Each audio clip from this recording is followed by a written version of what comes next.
Sure. Hello, everyone. I'm Kemi Ladeji-Ozias from Morgan State University, and I am the principal investigator for early STEM engagement for minority males through a network of minority-serving institutions. We're excited to present you today with Marquita McCulley, who is going to talk about designing, implementing, and monitoring effective child-centered mentor training. And before we get started, I'm going to give you an overview of our project and why we're hosting this webinar. So early STEM engagement for minority males through a network of minority-serving institutions. It's a partnership between historically Black colleges and historically Hispanic-serving institutions, some experts in working with males, and social science researchers. And we're forming a network improvement community that will address STEM achievement challenges for minority males. And so we hope to build an interactive online community that would allow people working in this area to connect and collaborate. We plan to have webinars, and this is our first one, and we will also be setting up a document repository. We'll have a kickoff workshop at University towards the end of May, and this project is funded through the NSF Includes initiative. It was started in 2016, and the principal investigators are myself, Cindy Zeiker from SRI, Kamal Ali from Jackson State University, Clay Gloucester from North Carolina A&T, and Derek Gilmore from Kentucky State University.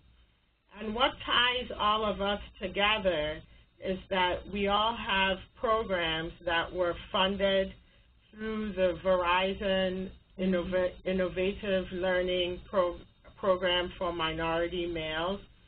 And this program provides hands-on technology experiences for middle school males, and it includes 3D modeling and design with printing, coding, robotics, and so emphasizing primarily areas in computing and engineering. We also expose them to entrepreneurship topics so that they're able to form their own ventures in the future. And we provide mentors for the young men, and this mentorship is fostered through some training from National CARES Mentoring Movement, which I'll talk about in a minute. Each site has summer and academic year programs, and listed are the 12 universities that have programs within the Verizon Innovative Learning framework.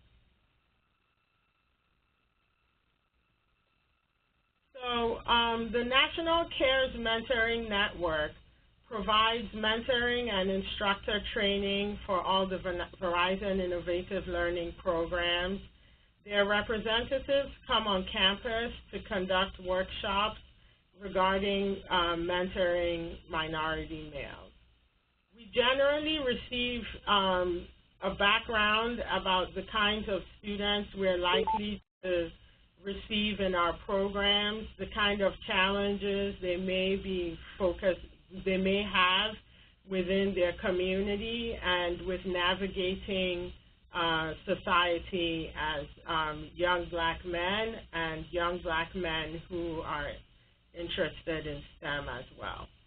We receive feedback on how to reach a younger generation, and our ultimate goal is to create a loving environment for the young men who attend our programs so that they may bloom into scientists.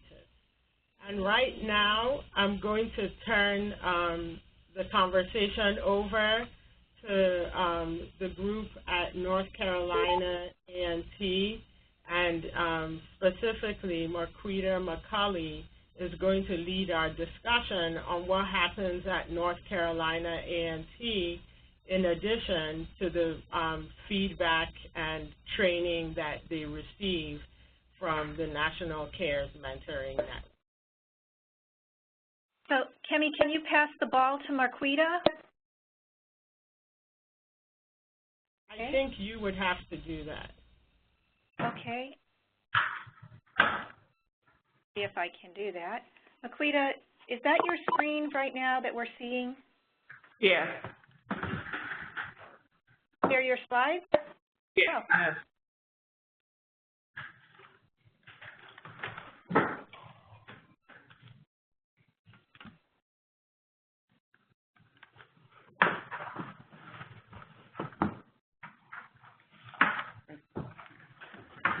Can you see her slides? Yeah. Okay. Just real quick, this is Shawn Tuck. I'm the director of the North Carolina A&T's Verizon Innovative Learning for Minority Male program here in North Carolina. I just wanted to introduce Ms. McCulley. I guess a couple of years ago, Ms. McCulley was working as a student here actually in school counseling, and she did a lot of work at one of our partner schools. And so we kind of entered into conversation about the Verizon grant, and so we brought her on board as the personal development teacher for the first year, and she did such a excellent job that we asked her to become program coordinator. And in that, of course, she created the mentoring program with the training and the implementation. So thank you so much to the PIs for the Include grant, specifically Kimmy and Cindy for inviting us to come speak and talk about what we think is a really innovative and impactful program. So I will turn it over to Ms. McCulley. All right. Good morning, everyone. My name is Marquita McCulley, and today we'll be discussing a few things about myself, the structure of the program here at Aunty, the personal development curriculum, the approach to mentoring, and within the mentoring training, the design, the implementation, the monitoring, and feedback, and we'll take questions at the end. All right. Oh, a little bit about myself. I grew up with basketball dreams. I was recruited to UNC Wilmington on a track scholarship. I graduated with a Parks and Rec Management degree just because I love children. I love programming and planning and designing different concepts for things and just programs for children to engage in.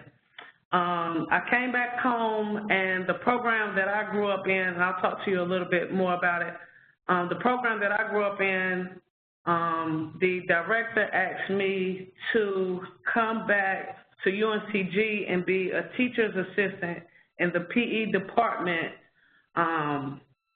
for students at UNCG Middle College.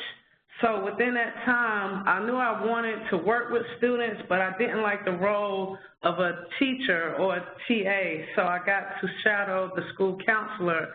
And it was then that I knew that I wanted to become a school counselor, being home for a year.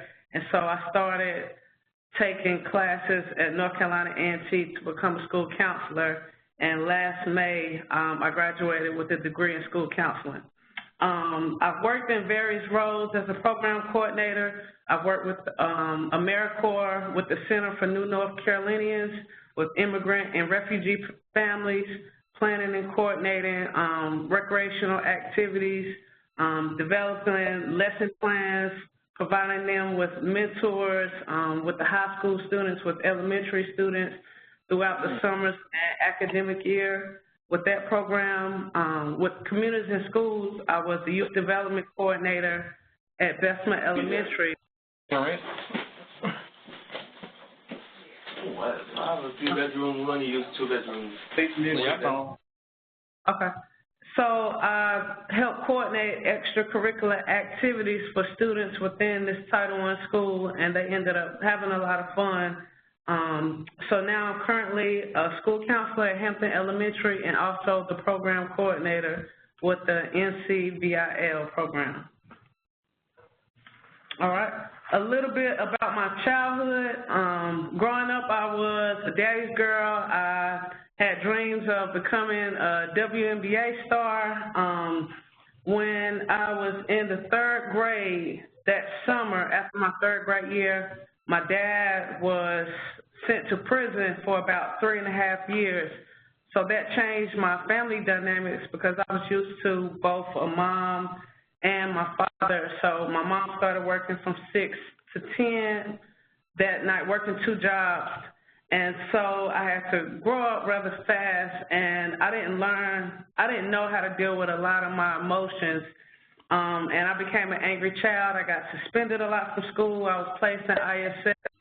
And when I was in the 7th grade, my name was put on a list, and I was labeled as one of the 10 worst behaved students in the school. So one of the things that the principal did was, before the last step of kicking me out of Gifford County Schools, he referred me to a program called Project Effort. And within that program, I met some mentors that changed my life. And they was just positive role models, which in return became my superheroes that helped me to the place that I am now, which has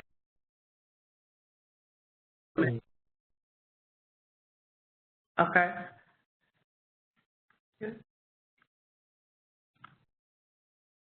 Okay, thank you, Marquita. The reason why I wanted her to share that story, of course, is because she really does have firsthand experience with what it takes if you're a part of a quality mentoring program, and so she's really able to turn that around. I wanted to give you just a really brief overview of the program because I think that level of understanding will help you kind of put the pieces together when Marquita talks about her mentoring.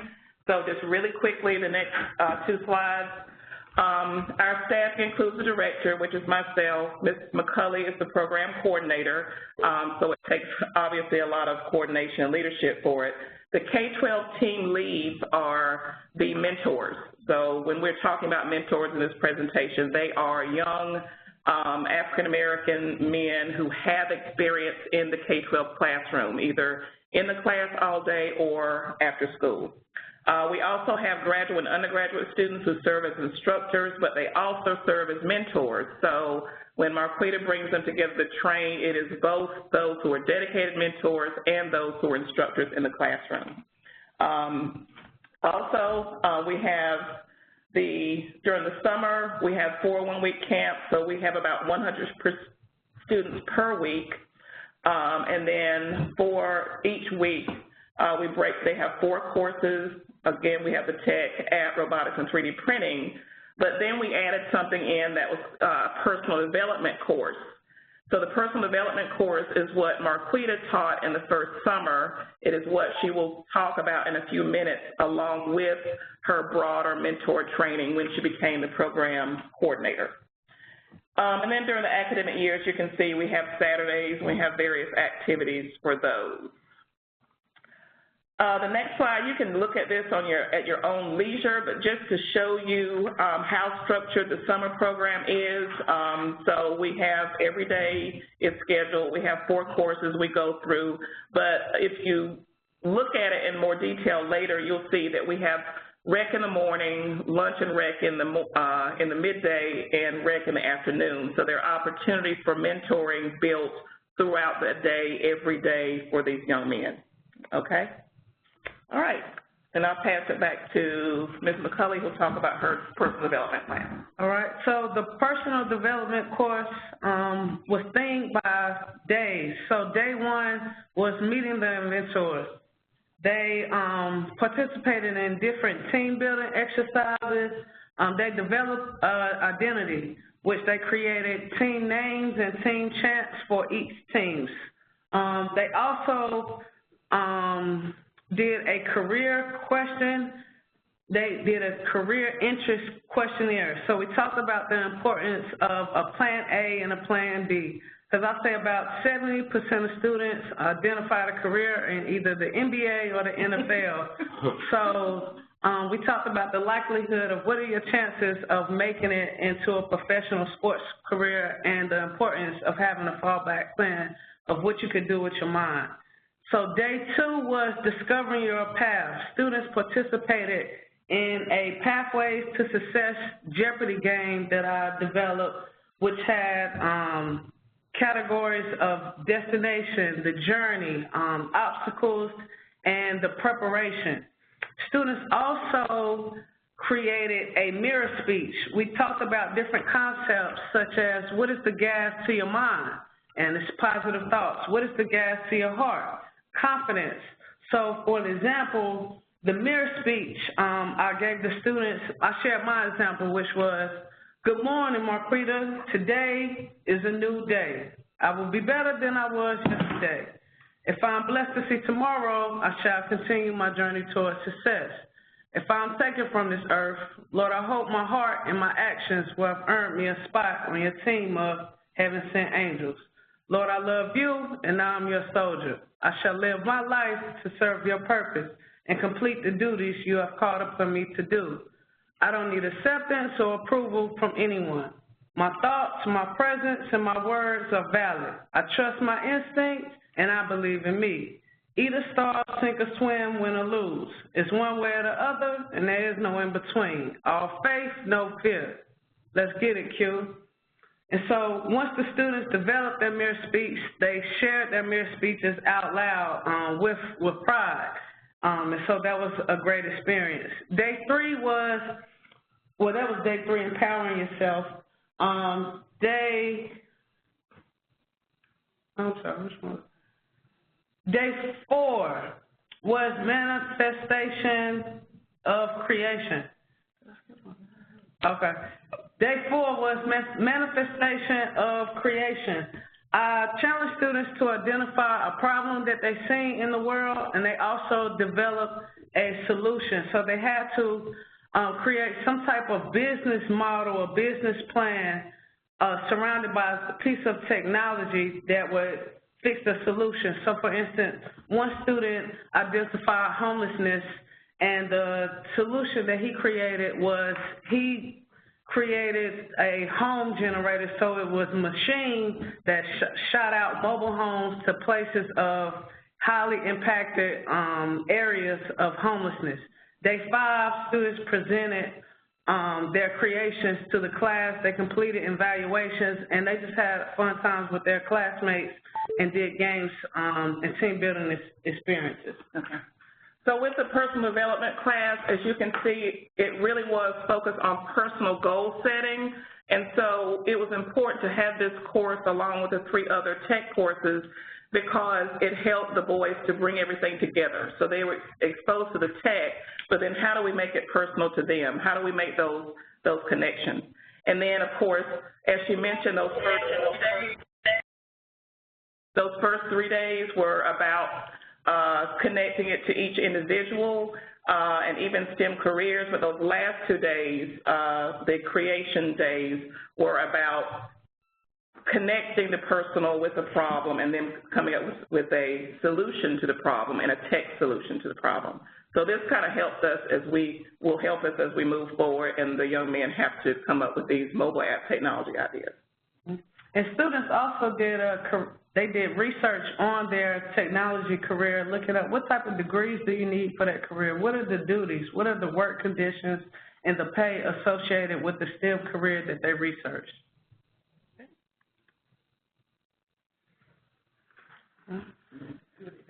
All right, so the approach to mentoring is child-centered. So the children come first. When you report to the VIL program, it's all about the children. Make sure there are no excuses.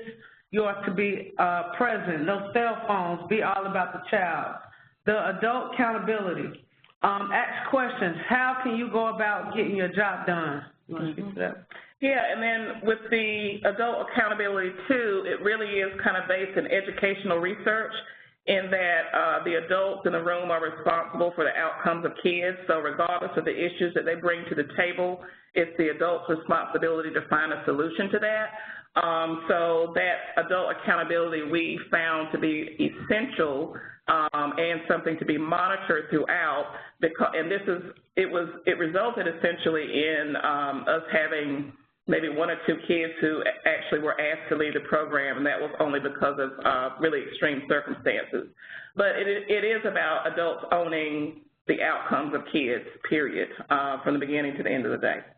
All right. So having adults work with urgency, the exposure, and offering any type of perspective. Mm-hmm. And then the other piece, too, I wanted to piggyback on what Marquita was saying. So the urgency is important because she was really good at if things kind of hit the fan and there was an emergency situation, it could be a kid was disrupting, there was a conflict, a kid shut down. It wasn't something where it was kind of sit in the corner and we'll fix it tomorrow. She really held the mentor's feet to the fire in that what is the solution that you can come up with. If you can't come up with one, I'll model it for you, and then my expectation is that you do it again. But it's a matter of getting things, addressing problems at its head at the moment that they're working on it. And then exposure, too, I think is important. She was mentioning her background and how that exposure to different things really made a difference for her.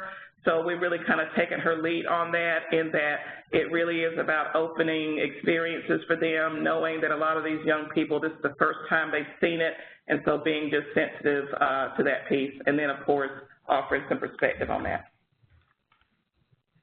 Okay. So within the mentor training, building a team, I had the team, the mentors, and the instructors, they participated within some, team building exercises as far as the human knot. They participated in the privilege walk. They also shared each other's names, each other's role to begin creating that team camaraderie and family atmosphere that we needed to have built for the summer camp. I also shared my story. We went over the summer camp structure as to what should be addressed, the schedule that you all saw earlier. So what times students should be where, whose roles is who, and how do they integrate? So how do you use each other? How do you use the resources within the camp, resources on the campuses? All right? The mentoring, okay. So the mentoring puzzle was a key piece of the mentoring training.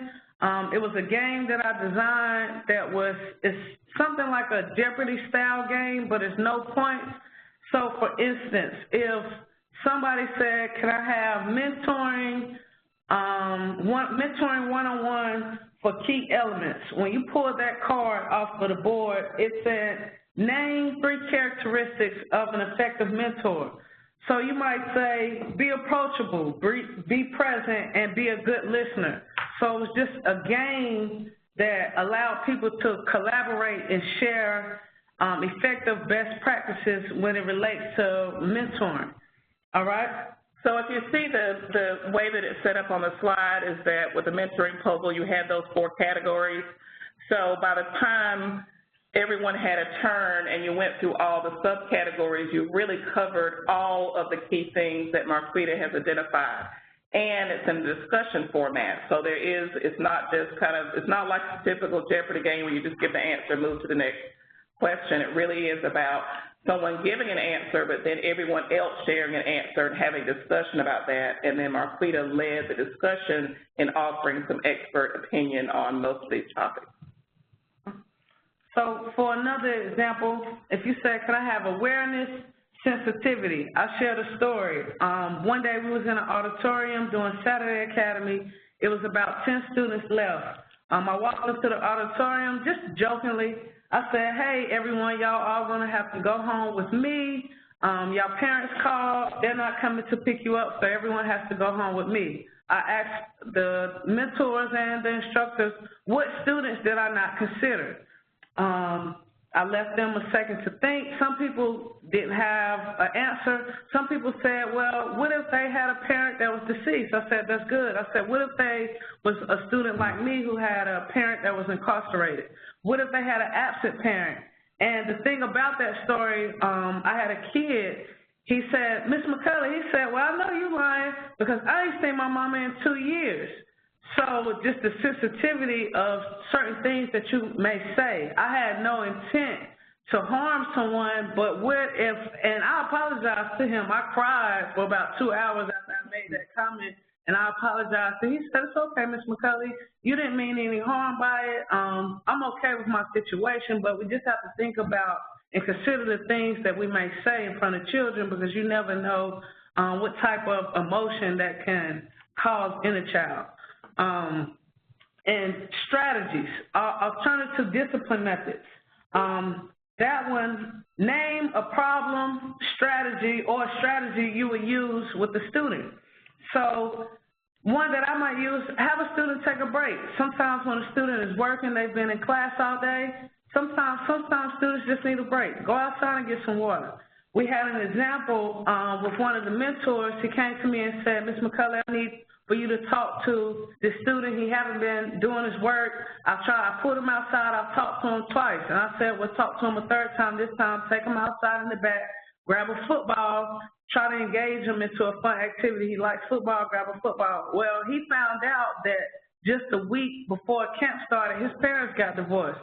So that child cannot focus on any technology. He don't want to focus on making any friends because he has a traumatic experience that needs to be addressed that he would like to share it with someone before he can engage in any activities that's being presented within himself. So allowing him that opportunity to talk and express himself, and then he can get back into the technology camp and everything that we have to offer. Let me just share, too, how important this alternative discipline method discussion is with the mentor training. I have about 20 years experience in education, and even I have some serious deficits with mentoring kids. So, for example, there was a young man who was cutting up in class, and his mentor walked him downstairs, and he had been misbehaving for quite a while, and I couldn't get him to talk. I tried every single thing. It didn't work, and I said, okay, let me think about a strategy that Marquita shared with me about how to get this child to talk. So I said, okay, I want you to stand up and walk up and down the hallway 9 times. And so he walked up and down the hallway 9 times, and I was like, I don't know if it's going to work or not. He sat back down, and I don't know what it was. Something clicked, and it turned out he didn't have a belt. And so his pants were falling down. So our solution was find him a belt, find him a rope, anything. And so we found him something to hold his pants up, and then he was able to participate and not disrupt things for the rest of the day. But just having that one go-to alternative discipline method helped to de-escalate that situation, because in a normal circumstances, he may have missed out or may have been asked to go home. But it was perfectly preventable if the adults had the methods that they needed to reach the kids. All right.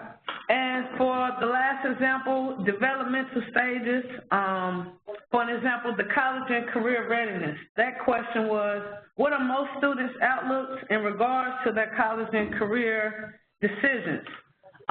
We have various answers, but one key theme amongst a lot of middle school boys at this age is their perception of reality is off. Most boys think that they're going to the NBA or NFL, but if you ask them a question, well, who's your favorite player? Who do you want to be like? Well, I'm going to be LeBron James when I grow up. Well, sir, do you shoot 2,000 jump shots a day? No. Do you play recreation or AAU basketball at this point? No, I don't. So helping them understand that what you are doing now affects your plans and what you'll be doing later in the future. So what college do you plan on going to? Oh, I plan on going to Duke of Carolina. What grades do you make? I made C's and I made 2 D's, but I plan on getting them up. Well, if you make average grades now, average grades won't get you into a top college. So helping them understand how their perspective is not aligned with their goals, but also offering them a different perspective. So if you don't get into the NBA or NFL, let's talk about 10 careers around sports. If you love sports, if you don't make it, what are 10 careers around sports? So we might say coaching or broadcasting or different things of that sort. All right. So also doing the mentor training, we gave an example. We watched Life to Griot. Okay, but for the sake of time, we'll keep going. We can go ahead and show it. Okay, go ahead. Okay, so we're going to show a part of the video of Life to Griot. He actually came to campus, and both me and Marquita were there, so we want to show part of the clip. Let's see if we can get to the right spot. It's 47. Okay, 47:30.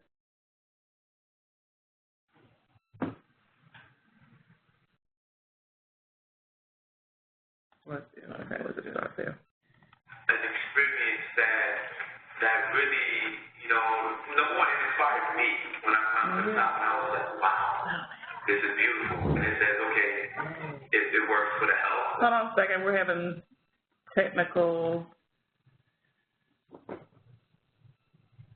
Can everyone see the video?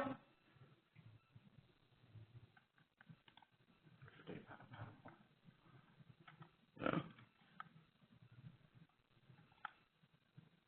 There you go.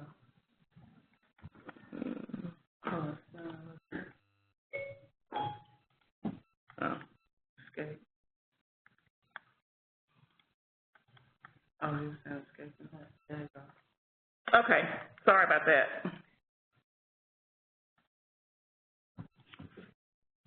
Thing, operate, function. What does that quote mean? All right, so we about to step into the mountain part in a minute.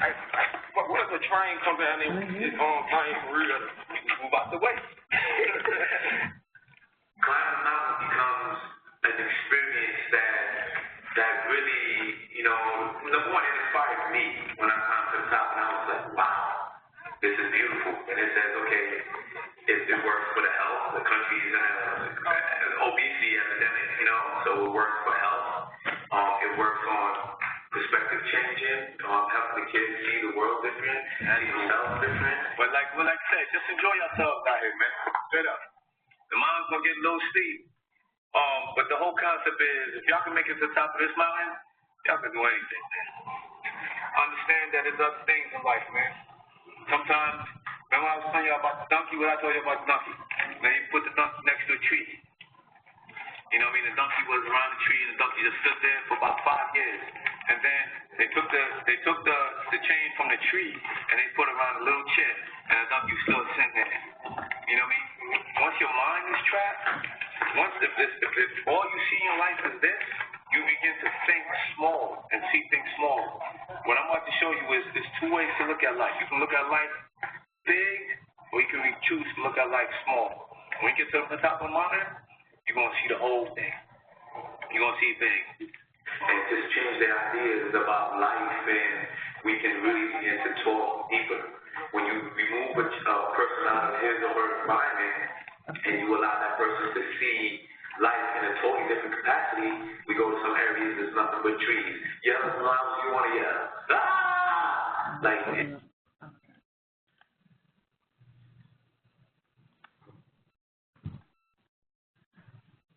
Okay, hold on. We're getting the PowerPoint back up real quick. All right. So while watching that video, we watched different clips and discussed the perspective that life offers, and also it helped mentors understand, while watching somebody else understand their perspective that they could offer, and also it helped them understand their power and influence with their words and with their presence. All right, so afterwards, the mentors participated in a Think, Parent, Share, where they discussed how the documentary and the mentoring puzzle enhanced some different new concepts that they learned about mentoring, and they reported it out loud to the group.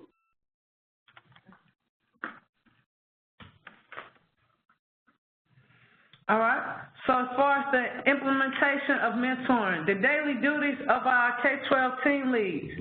So at the beginning of the week, they help the students create a team name and a team chant, and that's to help build that brotherly camaraderie that we're looking for within camp. They also do the morning recreation, which helps bring positive energy and daily exercise first thing in the morning. Okay, the other piece, like we said before, the team leads have K-12 experience, and so the expectation was that they serve as classroom assistants in during instruction. So you have the instructor, but then you have the mentors there who help assist. They're not just there as a typical teacher assistant, but say you have a child, for instance, whose head is down on the desk and they're not doing any work. Well, a mentor would be able to address that issue while the instructor is instructing, because it may be a situation where they didn't have any food that morning, they didn't get any sleep, whatever the issue is. So that is an opportunity for conversation between the team lead while the instructor is going on. So we felt that marrying that piece and having both the mentors in the classroom was essential. Okay. Also, so for addressing, we spoke about addressing some of the behaviors and also reinforcing the positive behaviors, because the team leads or the mentors are with the students the most, so they provide that consistent feedback to the students. They also with the students during the lunch supervision. So sitting down, this is their opportunity to sit with the students and share who they are with the students, what do they do, where they come from, and just offering their advice, their opinions as to who they are and what they do in the world. And with the lunch supervision, it's really important. For instance, we saw with a lot of camps where if the mentors were going with students, that all the mentors would sit at one table and all the kids would be at another table. Well, what we require is that if you have your group that you are with all day long, you are still with them when you are in the cafeteria. So when Ms. McCulley would do spot checks, they were expected to sit down and interact with their students. This helped prevent a lot of issues, but it also was one of the few opportunities during the day when the mentors kind of had more flexible, open discussions with their mentees. Okay. So midday recreation, also recreation at dismissal, and reviewing and monitoring medical concerns. So all mentors at the beginning of every week, all mentors met with our administrative assistants. So if students had, for instance, we have students with asthma, we had a couple students with diabetes, or if it was students with, if it was ADHD, any special needs concerns, they would meet with our administrative assistants to see if it was anything in particular that they need to address with that child to monitor throughout the week.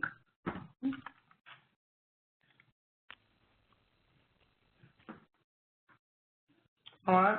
And as far as the monitoring, so every morning we had team lead check-ins where we would discuss what are the different activities you'll be doing for this morning. Is there anything we should be aware of? Any altercations between children? What is working well? What should we continue to do? Team leads also noticed different things that was going on campus. So, hey, is there any orientations going on? Should we go to the cafeteria ahead of time today or not? So just keeping everybody abreast to the situation and what's going on. The other thing about check-in in the morning, too, is that a lot of the support for students was after hours. So there was a student who basically had very little supervision. He didn't have support from home. He walked to camp every day. Some days he didn't show up, so some of the mentors would follow up that night. So that lead check-in in the morning was really important because you could also get student updates. Such and such is here today. This is this issue going on. Let's try this differently today for this student. Okay. So, again, having high expectations for the team leads, always making today better than it was yesterday, and discussing, just having those discussions about what worked, what didn't work, and how can we grow. Hourly observations and walkthroughs. So as I'm walking through the classroom, as I'm walking through the different rec times, I'm looking for student engagements or lack thereof. What are the mentors doing in their involvement? How do the mentors position themselves with the children, whether it's in the auditorium, in the classrooms, are they sitting with the students? Are they, like she said, are they having lunch with these students? Are they having conversations with the students and helping the students out? During the auditorium time, are you sitting with the students to prevent conflicts or prevent students from talking and acting out? Just how are you being proactive with your students and providing feedback based upon what I see? So monitoring recreation diversity. Sometimes I've seen football 3 times a week, so we would talk about what type of students do we have. Not all students are sports students, so how can we put different team building exercise? So we talk about maybe doing, and within recreation time, can we take students to the computer lab? Can we bring out board games? Like I said, what are different team building experiences students can participate in, and outside of just football, what else can people do? Because I did take away the basketball. I said no basketball during camp, so they was not allowed to play basketball or go to the basketball court. I was a little thrown off by the basketball thing because a lot of kids, and I have 3 sons, they love basketball, but Marquita explained to me why basketball doesn't work, because most of our groups were over 10. And if you just have a basketball game, most of your students in that group are not engaged in recreation. So the expectation was that you have activities in which all students can be engaged in the activity. And that really helped. It cut down on discipline issues. It was a more positive experience for the students. Okay. All right, so I also developed a student evaluation for the students to fill out for each mentor on Fridays, and this was just to provide feedbacks for the team leads. Like, what did the student think about their time with you, and how can you improve? So what did they think about your rec time? What did they think about the things that you shared? And what did you teach them during the opportunity they had with you, because they do spend all day with the mentors. And so that was very beneficial, because some of the mentors, they found that the conversations that they had with a lot of the students was very important. Sharing their experiences with a college left a huge impact with the kids that they didn't even realize that they had on the students. But also the things that I said might have been, what is this? The things that I might have said was revisited. So can we play something else other than football? So the students voice the same thing. Can we have a different variety of sports? So letting the students speak to what they would like. So that was valuable. The mentors would get it on Friday, and we would all come back and talk about it that Monday morning.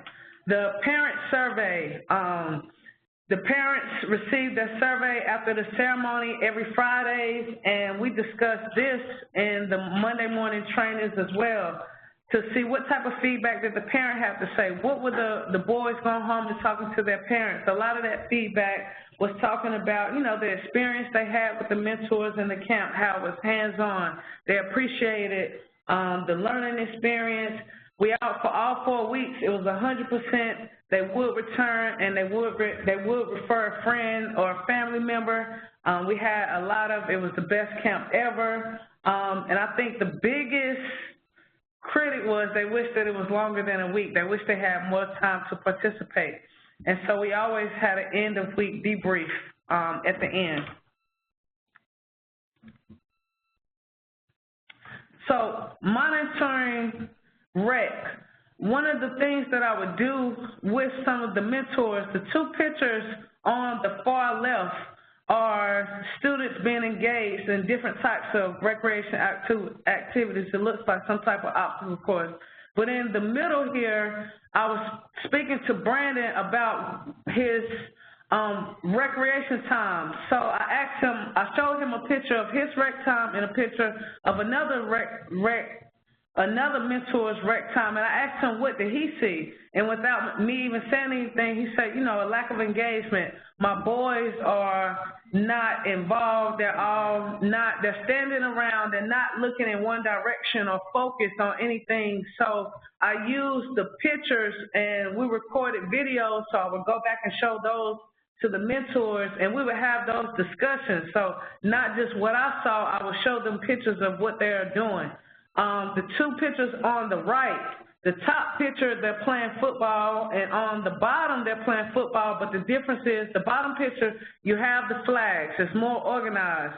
The top picture, we have pennies, but you don't have pennies on. They're not lined up. They're not organized. Oh, yeah. There's a boy standing off to the side by himself, so he's not involved and engaged in the activity. So just helping them, it's another way for the mentors to see the actual feedback, because they can't always see things when they're in the midst of doing the recreation themselves. All right. Any questions? So at this point, that's all the information that we have to share, but we can take questions if you have it.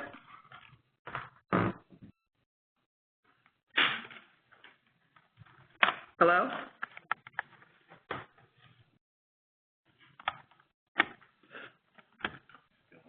Some people are muted.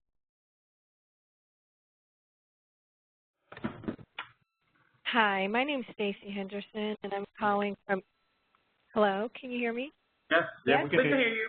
Okay, sorry about that. I'm Stacy Henderson, and I'm the new program coordinator for the UDC Mail Maker program. And so I wanted to thank you all for the presentation. And I wasn't able to download the webinar, but someone forwarded us the PowerPoint slides just a little while ago. And so I tried to follow as much as possible. But I do appreciate all of the information. And I had a quick question. I was trying to find out, do you record your webinars, and would it be possible, if you do, for me to download it at a later date? Because right now we're experiencing IT difficulties, so I'm not able to access. Stacy, this is Cindy Zeiger. We are recording. Oh, thank you.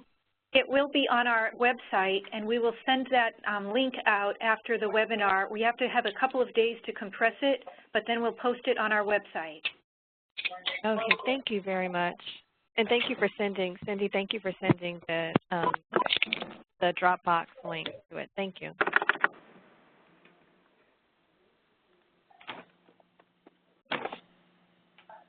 Any questions for Marquita or Sean?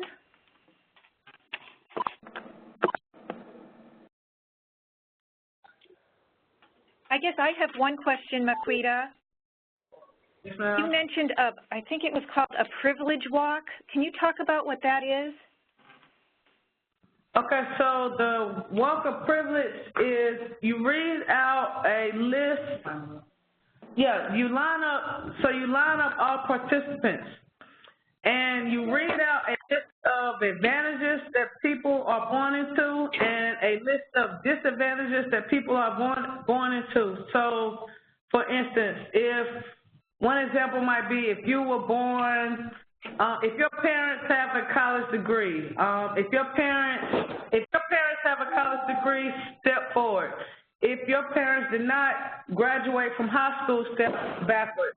If your parents speak English, step forward. So you read off these different concepts, and basically the nature of the exercise is people are, they're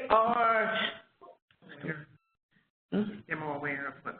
Yeah, so they're stragglers, so they're staggered.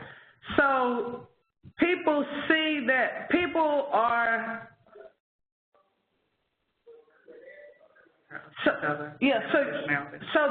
so people are more aware of their positionality in which you are born into, and basically, so you talk to people to see how they got to where they are and why.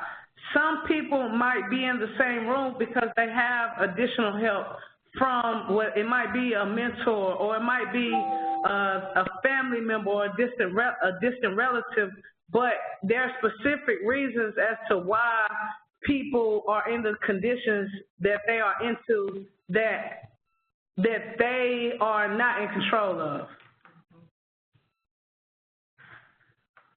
And we talk about how you can help those people who are more disadvantaged, basically.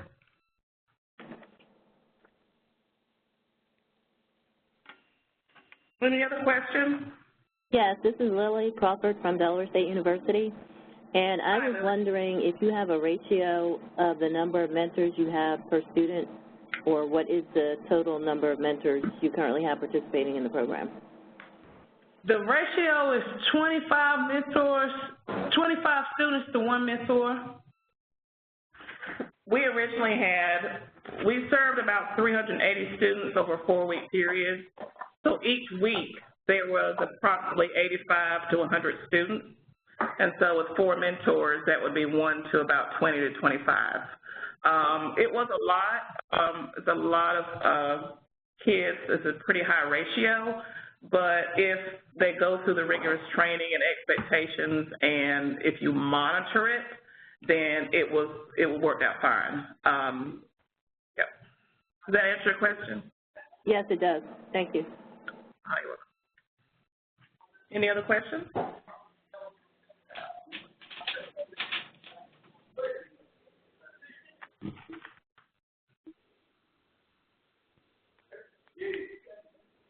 Okay, Cindy, I don't think I hear any more questions.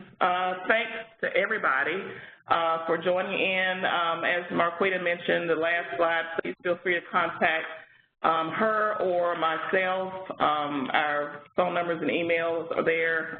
We'd be glad to talk to you as a follow-up if you have any specific questions about your program. Thank you. I'm sorry, we are all getting copies of the PowerPoint? I said Cindy, we can send them to you through a Dropbox. And okay. in addition, we're recording this webinar, and we'll post it on our website. Okay. If you don't know about the website, I can forward that to everyone in just a few minutes. Yes, please. Thank you. All right. Thank you. Before we hang up, I just thought I'd let anybody make a comment, even if you don't have a question. I'm just giving you an opportunity. If you have a comment or feedback about this webinar, if you wanted to share about your mentoring program, if there was additional insight that you wanted to share before we hang up, please go ahead and share.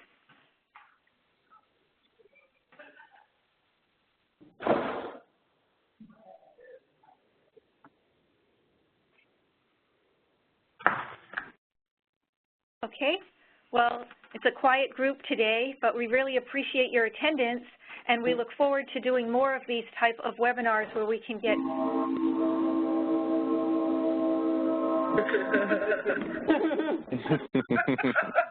That was a little noise. Well, all this effort into this, and also for Kemi for pulling together those introductory slides about the National Cares Mentoring Movement. So thank you, everyone. Thank you. Thank you. Thank you.